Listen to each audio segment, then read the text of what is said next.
Hey guys, Simon here, and today we're going to be talking about how to review your hands properly. We're going to be having a look at when to do it, what hands to select, and how you can go about analyzing your own hands to get a bit of a better idea about whether you're making the right plays or whether you're making mistakes. Before we do this though, I want to let you guys know that we're still giving away Jimmy Duraide's tips for how to crush preflop. Go check it out in the link below. It's going to really help your 3-betting game. I recommend it a ton.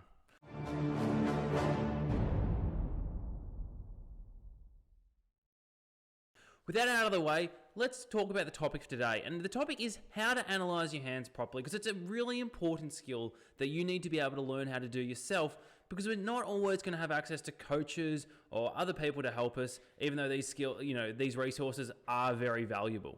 Now, the first thing I'm going to say about reviewing hands is it's important to do it at the right time. And what I mean by this is if you have a big losing session or even like a big winning session, you might be on some kind of losing tilt or winner's tilt, and you're not going to be you're going to be tired, you've used up your mental energy, and you're not going to be in the right frame of mind to be able to properly analyze and review the hands that you've just played. So what I recommend you do is, at least take like a half an hour break and then come back and review the session. I often find that works best for me. I like to, have a bit of take the dog for a walk, have a bit of a breather and then come back and review my hands. And I normally find that, that little, gap from away from the computer, refresh, and I like to analyze the hands the same day that I've played them. For some people, this doesn't work, however, they can't do it. Once the poker's done for the day, they're done. And what helps them best is to, then review it the next day. So, maybe before your next session, you go have a look over a couple of your biggest pots or a couple of spots that you found tricky, and then use it as a bit of a warm-up when you're fresh. And this is also a really good time to review your hands. But it's important you don't do it just as soon as you finish the session. Have a bit of a break, step away, and then come back to it fresh so that you can really have a bit of a proper outlook on it. Particularly if it's a tough pot and you lost a lot of money, it's going to hurt. You might need to sleep on it, because otherwise you're going to be you're not going to be able to look at things in a fresh light.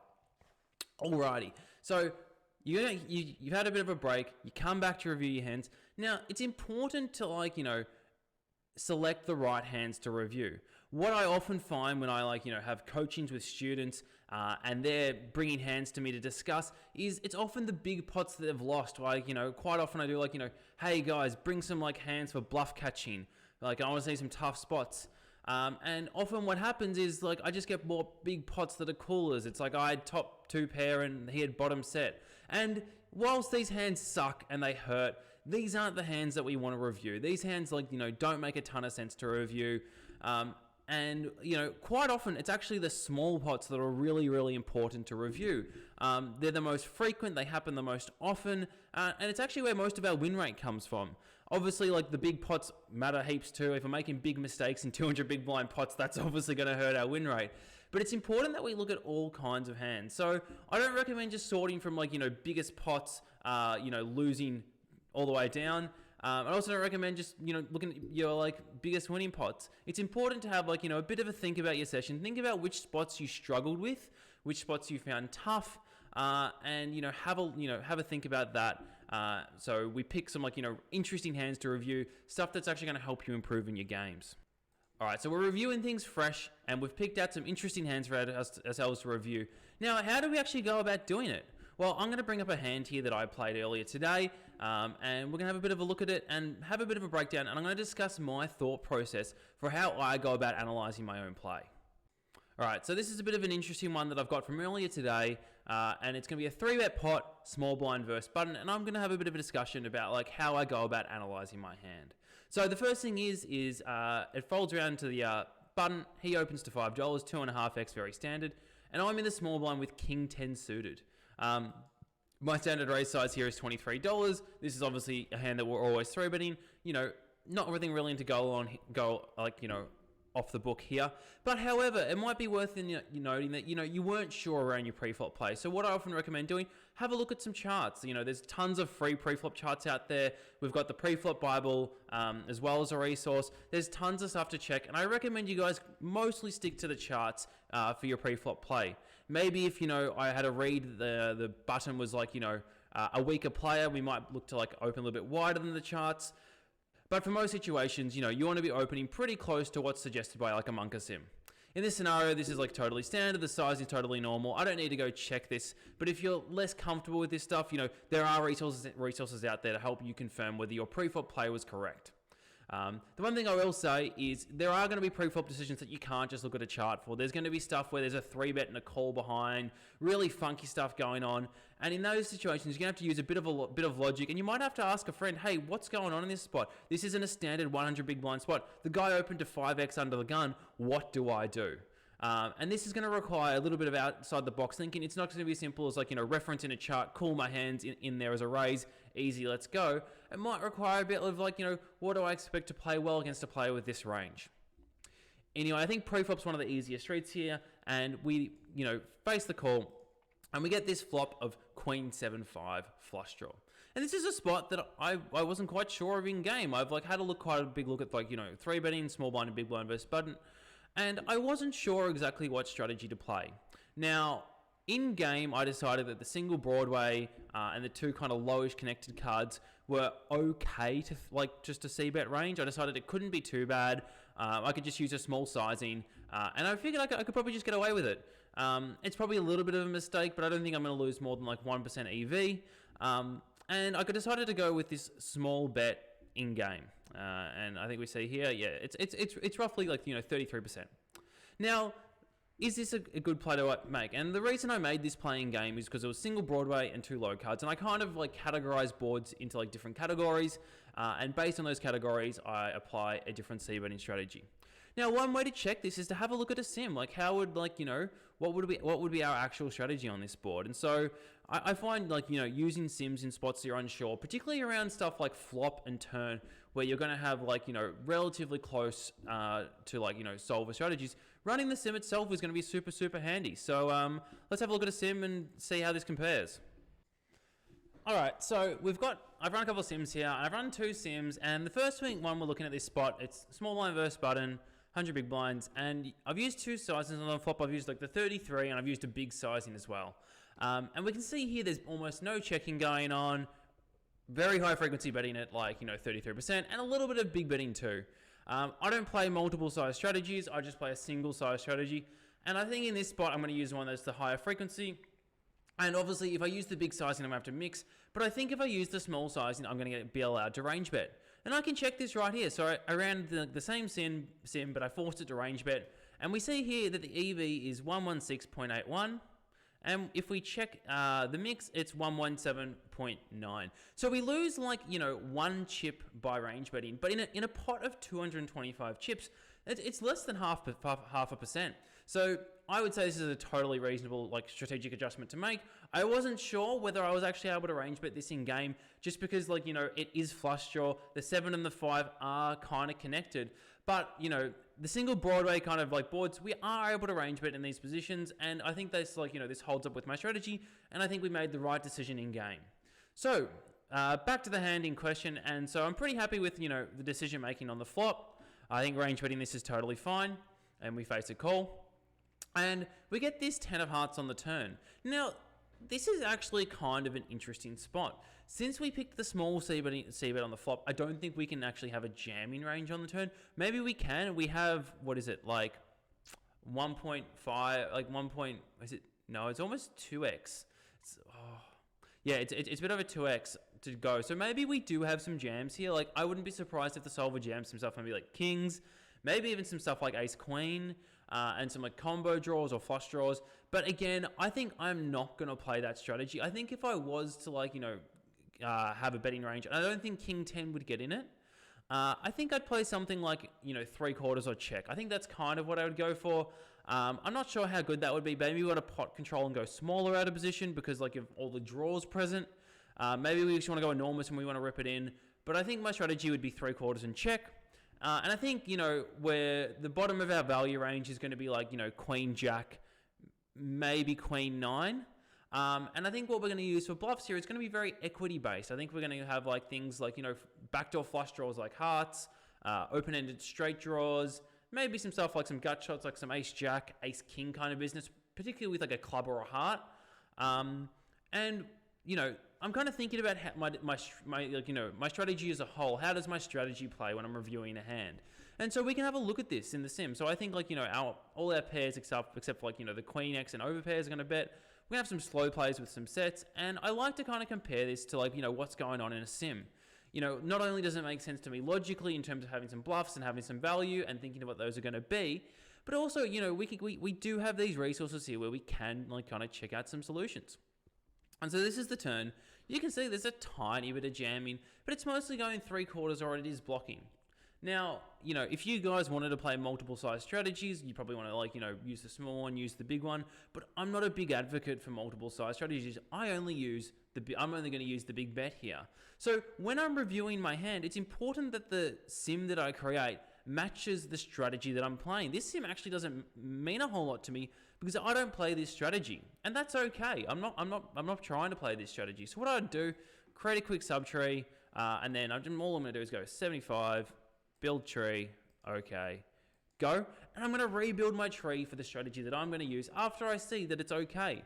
Now, let's say I saw that the 75% wasn't used at all, it was only the small bet. I'd take that as a bit of a learning note. I'd go, okay, on these particular types of boards, maybe this is going on. Maybe I need to readjust what size I'm barreling for. I'd still have a look at it through the lens of like the strategy that I played, because that's also like, fine if sometimes you are going to pick the wrong sizing, and it's important that you still play the wrong sizing correctly. It's a bit weird. But in this case, I think like the 75 is fine. We'll run it just for the 75. And we see here, and this is kind of like, this is what my strategy would be in game. It'd be big bet or check.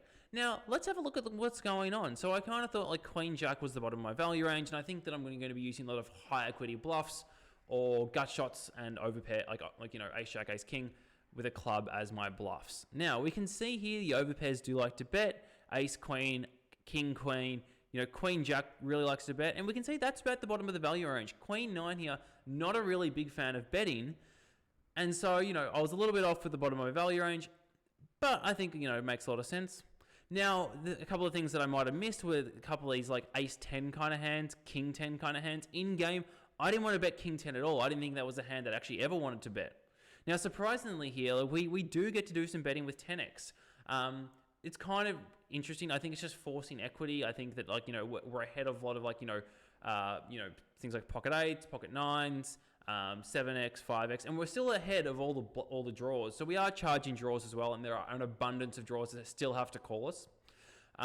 So this is something that, I don't know if I necessarily misplayed, but I certainly wasn't finding this in game. This wasn't something that I RNG'd my check with King 10. I just decided I wasn't going to bet King 10.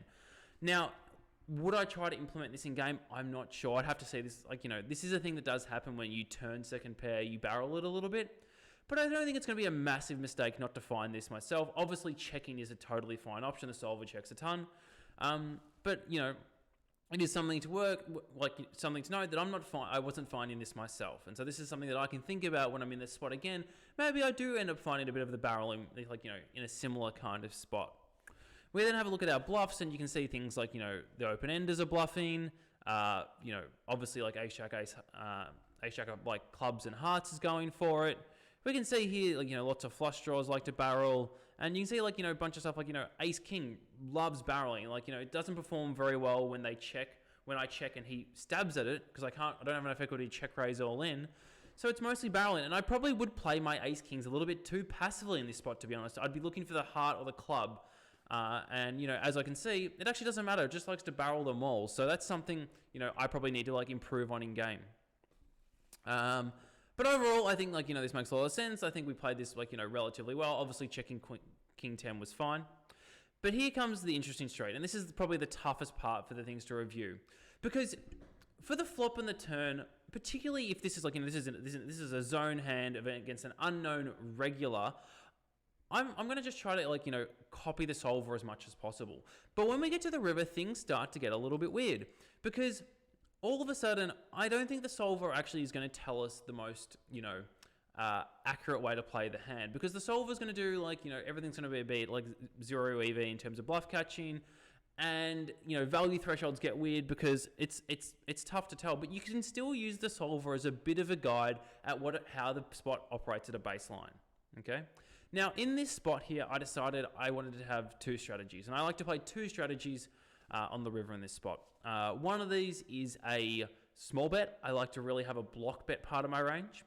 And the other one is actually a jam. And I want to play like small bet or jam. I think 3 sizes would be good here as well. I think small bet, large bet, jam would also work. I think that would be a perfectly fine strategy. But I think in this spot, what we're going to have is we're going to have some like, weak queen X, bunch of 10X like ace 10, king 10, jack 10 that wants to value bet. Even some stuff like pocket jacks that definitely want to value bet. And then we're going to have some traps. I think we're going to have some sets that maybe want to jam, maybe like, some hands like 5-4. Maybe some, we've 3-bet 5-4 and now we've like river this hand and we want to get maximum value. Maybe we had like pocket 10s that we were trying to check raise on the turn.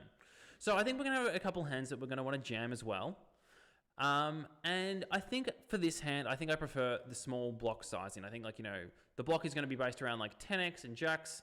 And then I think we're going to be able to jam hands like as weak as probably ace queen. I think ace queen, if we had here and we were going for the turn check raise, I think it'd be a great hand to jam here. I think particularly after they check back on the turn, what do they improve to? Like I think 5-4 improves, pocket 4s maybe improves, and that's really it.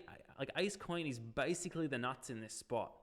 So that's kind of how I'd construct my my river kind of strategy. And if we have a look here, it goes check, check, and what do we get? We get the 4 of diamonds. So we'll plug that one in. And you can see here, I'm kind of a little bit off with my strategy. I hadn't looked at this beforehand. And we can see here the solver doesn't actually like the jam at all. It thinks the jam is, there's too much money. We don't have enough strong hands that want to jam. And those that do, like something maybe like queens, isn't actually, it blocks too much of the calls. So what we can see is the 2 sizes that the solver actually wants to use is the 1/3 sizing and the 3/4 sizing. And so this is something that I have to probably realize in game is when we check the turn in a spot like this, we actually don't have enough strong hands that we want to jam. And this is something, okay, maybe I'm getting my sizes wrong. I typically want to have like a small bet and an over bet. But maybe, in spots like this, particularly when I'm a little bit capped myself, I need to have just a small bet and a big bet. And it's okay not to get the chips in all the time. Now, the other question I want to ask is are my value thresholds okay? And we can see here, King 10 can actually even go for the big size. Like King 10 is good enough for a 3/4 size bet. I actually thought in game that King 10 would only block, and I actually thought it was close to block. I was like, oh, I'm not sure. But we can see hands actually as weak as something like, 10-8 still able to value bet. Is there anything worse? I know 7-6 is too weak. 8-7. Yeah, so we're basically the bottom of the value range is about 10-8. So basically all your 10x can, go for at least a small bet. And some of it can even go for a big bet too, which I'm actually quite surprised at. I don't think I'm ever finding that. Even jacks, which I thought would be a block, is actually going to be a 3/4 bet. And I think part of this is in game, the button is going to take a stab with a lot of his queen X. So jacks and 10x are actually really, really strong here, which is actually worth noting. I think that I could probably play this. We're even able to value bet something like pocket 9s, which seems crazy to me. But this is all the kind of things that we're taking in mind. So I think the small bet is okay. And now the interesting part of the hand comes when I small bet and I get raised. And I get raised a very small amount. And this is a spot where I think all 3 decisions could make a bit of sense. Maybe, I think this hand makes a lot of sense as a bluff catcher. I think having the 10 is really good. I think the hands he's meant to be raising is going to be stuff maybe like ace 10. For this sizing, like ace 10, king 10 himself, where he's like, I actually think this is maybe good enough to raise. And also maybe some queen X. He's might have some queen, jack, king, queen, but I don't think he has a lot of this once the turn goes check, check. So his value range is probably based around 10x, and it's probably pretty narrow. The fact that we have a 10 ourselves, and the fact that we get really, really nice odds to call, meant that I wanted to call. But there's also other options here. Maybe we want to turn this into a bluff. Maybe we decide, he's only ever doing this with a queen, having the 10 block some of the strongest hands he might have, like pocket 10s, queen 10. Maybe this is actually better to turn into a bluff. And this is where solvers get tricky, because it's not easy, because no one's going to play this spot like a solver would. When I have a look at the spot here and I put in the small bet and, no one plays this small raise. This raise isn't, the solver doesn't really use this small raise.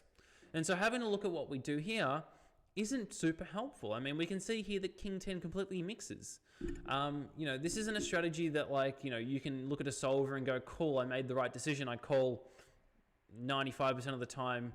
Well, I only call king 10 with spades and I don't call it with clubs. I can actually re-jam ace 10. Like, it's really, really tricky to tell. And so what I recommend you guys do is think about through this spot logically. Does his line make sense? Do I think that he's going to find, enough bluffs here? What is he meant to be doing this with value? And it doesn't make a ton of sense. I mean, it looks here like it's focused around like weak 9x and maybe like jacks. So that kind of like, not quite, ace 10 as well. So that's kind of the value region. So when we have a 10 ourselves, I think it's a really, really nice card to have. We get a really nice price to call. And I think it makes, his line doesn't make a ton of sense because I don't think he's going to have a lot of spot in this stuff that he actually, is going to play like this. And so I think that we have a profitable call. And this is where solvers kind of have to take a back seat. And on the river, we really have to use a bit of logic and intuition about whether his line makes sense. And particularly when we're bluff catching, do we think it's over bluffed or under bluffed? Now, at the end of this process, you guys might still be confused. You might still be sitting there going, well, I don't know what to do. I've gone through, I thought about it logically. I think I made an okay play, but you're still unsure. Now, this is where I recommend get some outside help. Go to a forum, post your hand, put your thought process down, list it logically and the steps, what you thought you were doing, what you thought your range was doing, and then, get a bit of feedback. Maybe you have a poker friend you can ask, message someone on Skype. Go, hey, I had this hand, thought it was interesting, wasn't sure exactly what was going on. What do you think about it yourself? But it's important that you do this after doing the work yourself. It's no good playing a hand, and then just copying the hand history, putting it into cards chat and sending it to your mate and go, what's up? You've got to think about it yourself. You've got to work through it logically, go through those steps, take a bit of extra time than you maybe would have in game. And then if at the end of that process you still can't really, you still are unsure, send it to a friend. Send it to, go to one of the online forums. There's plenty of resources out there with guys that are willing to help you out and give a bit of feedback on your game. All right, so this is my tips for how to review your own hand. I hope you guys enjoyed this today. I hope this was helpful and improves your own games. Until next time, cheers. Bye.